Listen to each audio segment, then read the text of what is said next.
chapitre 6, oui, verset 12. Éphésiens chapitre 6, verset 12, au nom de Jésus.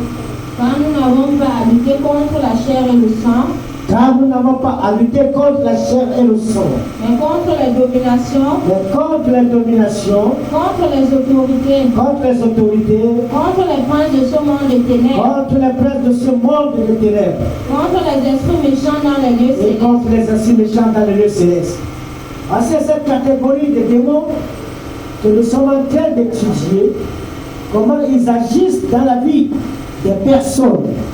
C'est cette catégorie de démons que nous sommes en train d'étudier, comment ils exercent dans la vie des personnes.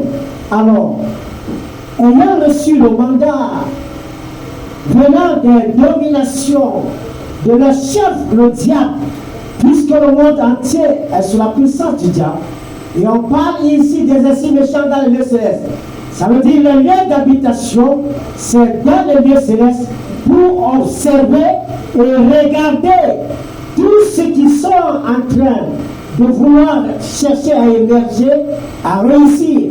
Alors le diable va leur donner des instructions pour chercher à envoûter ces personnes. C'est pourquoi nous avons étudié les envoûtements, commençant d'abord par les figurines. Nous sommes allés par les sons lancés et aujourd'hui nous continuons avec des incantations. Comment se passe-t-il? Nous avons écouté hier ce message, ce passage de verset 18, de verset 23 du chapitre 18 d'Apocalypse, où la Bible dit que toute la terre a été séduite par les enchantements. Alors la lumière de la lampe ne brillera pas dans ta vie à cause de ces esprits méchants. Aujourd'hui, nous allons comprendre pourquoi. On parle des incantations parce qu'ils opèrent aussi par les envoûtements des incantations. Ça veut dire qu'il y a des paroles de malédiction qui prononcent sur les gens parce qu'ils touchent la personne et la personne te maudit en parlant négativement. Parfois on ne comprend pas, mais nous allons comprendre ce que la parole de Dieu nous dit, ce que la Bible nous dit, nous déclare. Parce qu'il y a quelque chose que nous devons comprendre, que c'est un petit marbre qui détruit toute la forêt. Jacques chapitre 3 à partir du verset 3, lisons.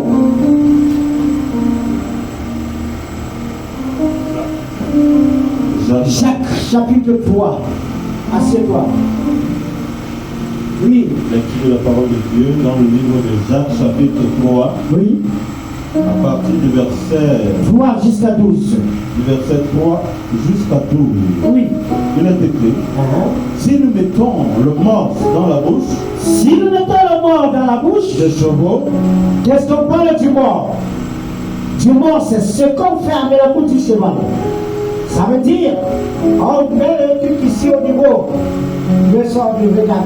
On fait un peu comme ça. On attache pour que le cheval puisse courir, même brouter ne pourra pas. Alors si on met, c'est pour que le cheval ne puisse pas ouvrir sa bouche pour parler. À parler, mais pour faire quoi? Pour le cheval fait quoi? Hein? Ça, on doit connaître vraiment. Parce qu'il y a mugir, le cheval doit mugir. Alléluia. Dans les formats, c'est pourquoi on ferme. Alors si Dieu prend l'exemple du cheval, où on doit fermer, on doit faire quoi? On doit fermer que le cheval ne puisse pas ouvrir la bouche. C'est pour dire quoi? Que l'homme aussi ne doit pas parler n'importe quoi. Parce qu'il y a quelque chose dans ta bouche, une parole peut sortir négativement. Amen. Alléluia. Est-ce que je me fais comprendre? Hein? Il peut y avoir une parole qui peut sortir négativement de ta bouche. Alors, si donc tu ne parviens pas à pouvoir ouvrir ta bouche, c'est que tu évites de pécher. La Bible dit, celui qui parle beaucoup ne manque pas de péché. Alors si tu pêches, C'est la mort que tu introduis dans ta vie. Et c'est un sort qui a été lancé. C'est quoi? Un sort qui a été lancé. Qu'est-ce que nous devons donc chercher? Nous devons chercher à comprendre que Dieu ne veut pas certaines choses. Alors, il nous parle de la langue. La langue, c'est petit truc que tu vois au milieu de ta au milieu de temps là. Cette langue, elle est très dangereuse. Parce que si on coupe maintenant ta langue, tu vas comparer, la parole va sortir. Alors, nous devons condamner toutes les langues qui se sont levées contre nous pour parler négativement.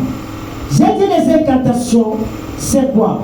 L'aboutement par les incantations, ce sont les aboutements par des paroles négatives qu'on a eu à prononcer sur ta vie, qui amène les gens à sombrer, à être dans le noir, à t'amener à ne pas réussir dans ta vie. C'est pourquoi aujourd'hui, nous allons étudier la langue à partir d'aujourd'hui, avant que nous puissions continuer, parce que nous allons prier. À travers cette langue, tu bénis, et à travers cette langue, tu maudis. Amen.